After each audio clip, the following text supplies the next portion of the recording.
ambisyon. Ngayong nasa droga, you better think, yes, I am running. Wala akong pera, sarili ko talagang panggasto. Ayaw kong humingi kasi ayaw ko ng utang na loob. I do not covet the president. Gusto ko lang malaman ninyo na ito pong black ng ating bansa, mahal na mahal ko. Gusto ko tawagan po. Umuwi ka na. Wala magbisita dito na Dapat ang mayor muna ang... I am tasked to serve the nation. There will be no compromise. There will be no relatives. There will be no friends. There will be nothing except the people of the Republic. Parang isang telenovelang araw-araw inaabangan ng publiko ang pagtakbo at pagkapanalo ni President-elect Rodrigo Rody Duterte. Binansagan pa nga itong Duterte serye.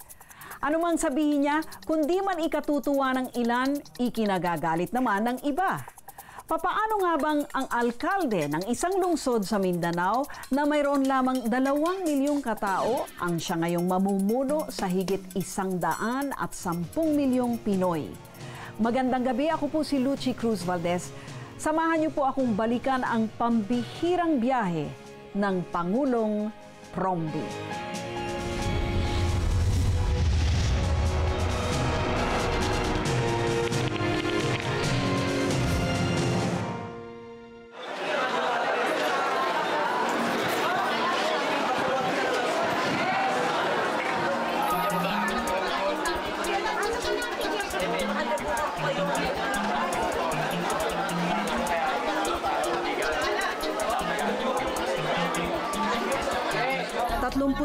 % ng mga botante o nasa 16 na milyong Pilipino ang nagluklok kay Rodrigo Rody Duterte bilang ika-16 na Pangulo ng bansa. Rodrigo Duterte!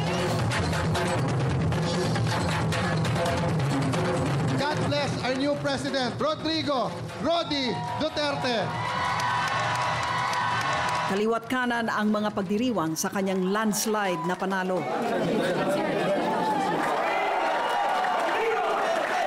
Pero sa simula ng kanyang pagsabak sa karera ng pagkapangulo, kulelat sa mga survey si Digong.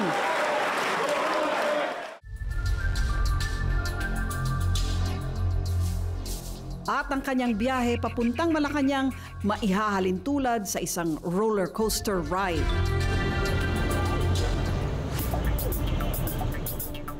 Pebrero 2014, itinatag ng isang barangay captain sa Davao ang Duterte for 2016 President Movement.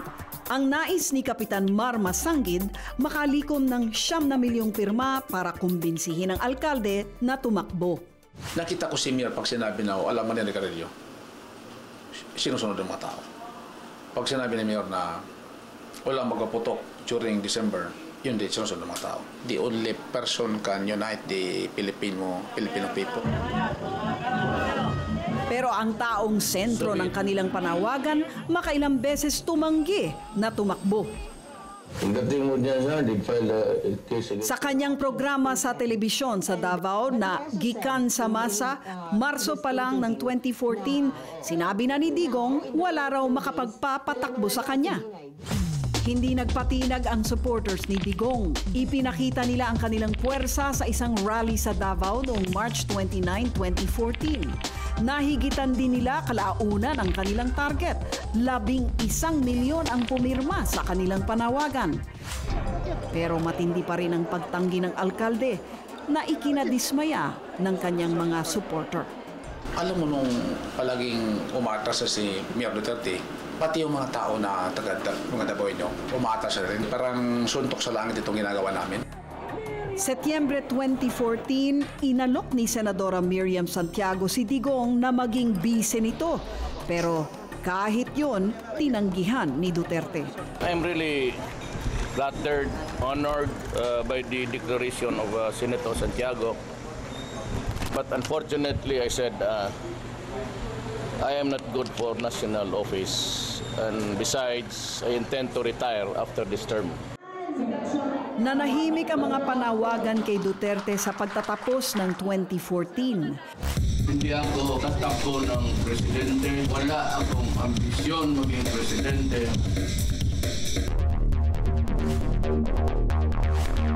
Pero sa pagpasok ng 2015, naglunsad ang alkalde ng tinawag niyang listening tour, kung saan nilibot niya ang mga vote-rich areas ng bansa upang isulong umano ang federalismo.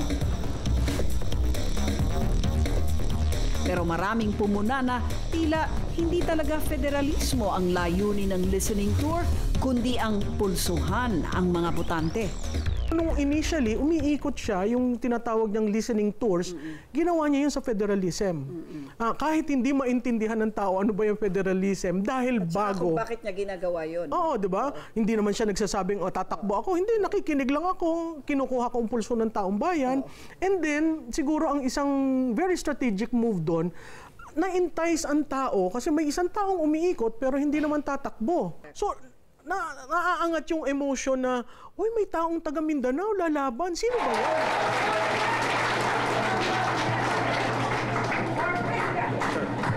Huwag ho kayong tumindig.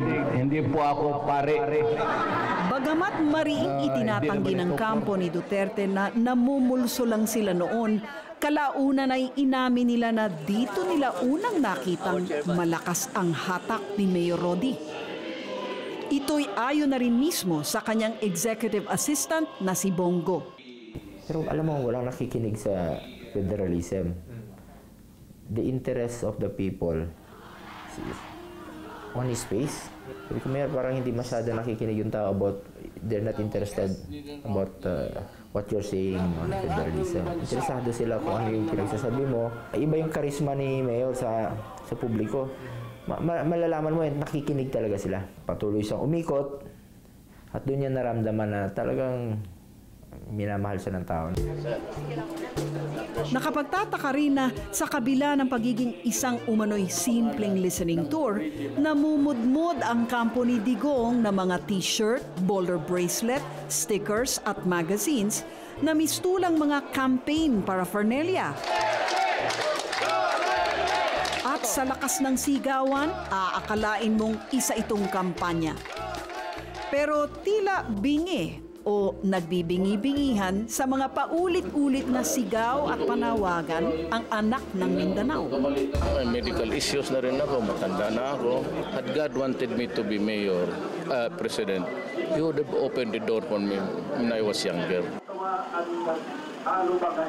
The brilliance of Marcos. I don't have yung wit ni Santiago. Ako, paupuin mo dyan.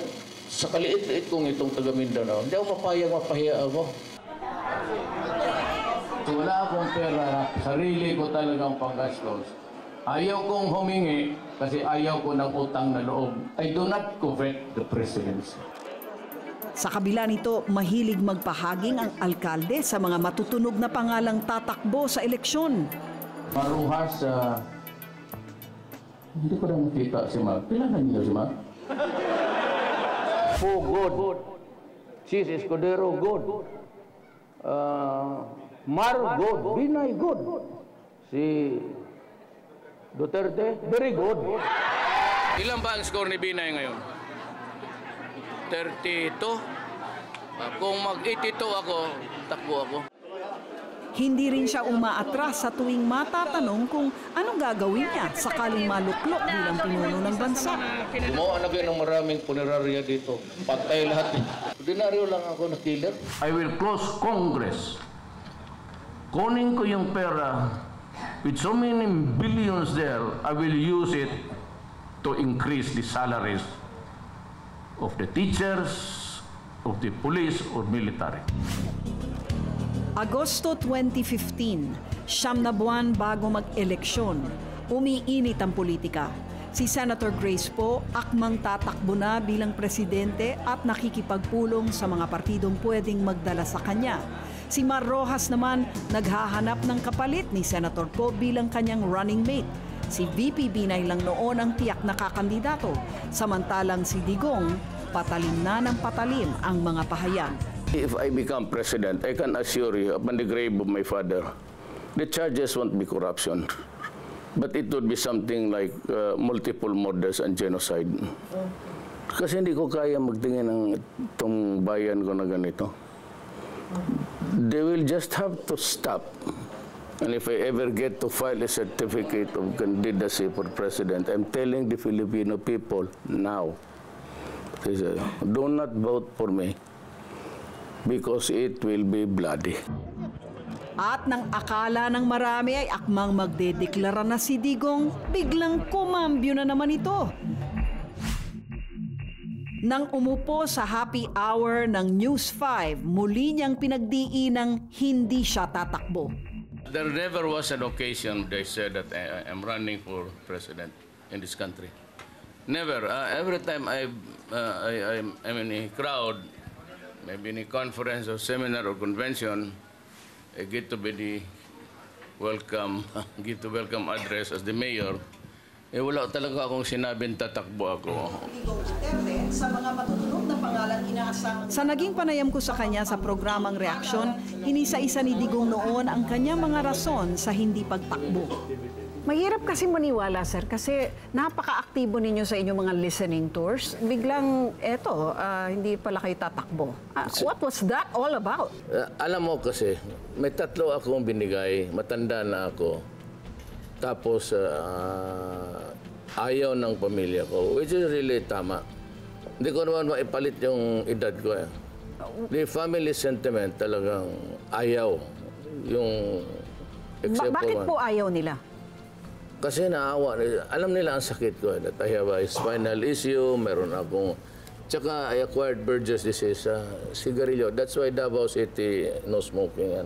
The third is the most telling. Ano po yun? Sinabi ko wala akong pera.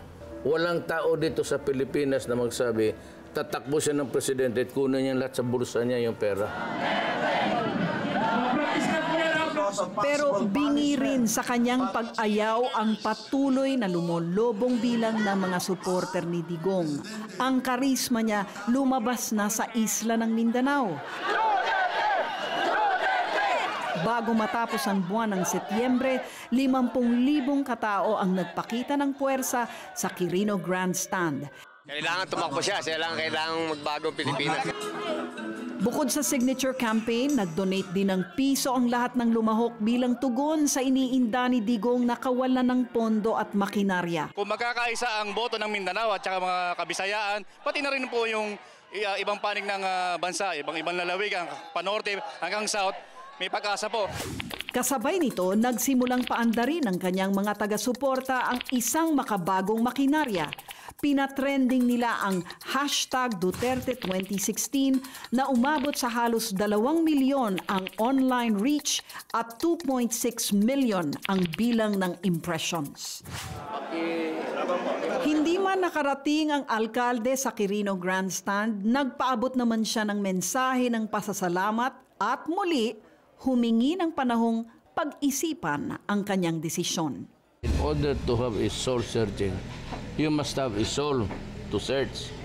I am ready to search, but the problem I said is apparently I have lost my soul. Hinahanap ko pa. Planado man o hindi, noong buwan ding iyon umangat na sa mga survey si Digong. Nangunguna pa rin si Po, pero sa rating ni Duterte na 16%, statistically tied na sila nina VP Binay at Secretary Mar Rojas. Susunod ang drama ni Digong sa filing ng Certificate of Candidacy. Tatakbo nga ba o hindi?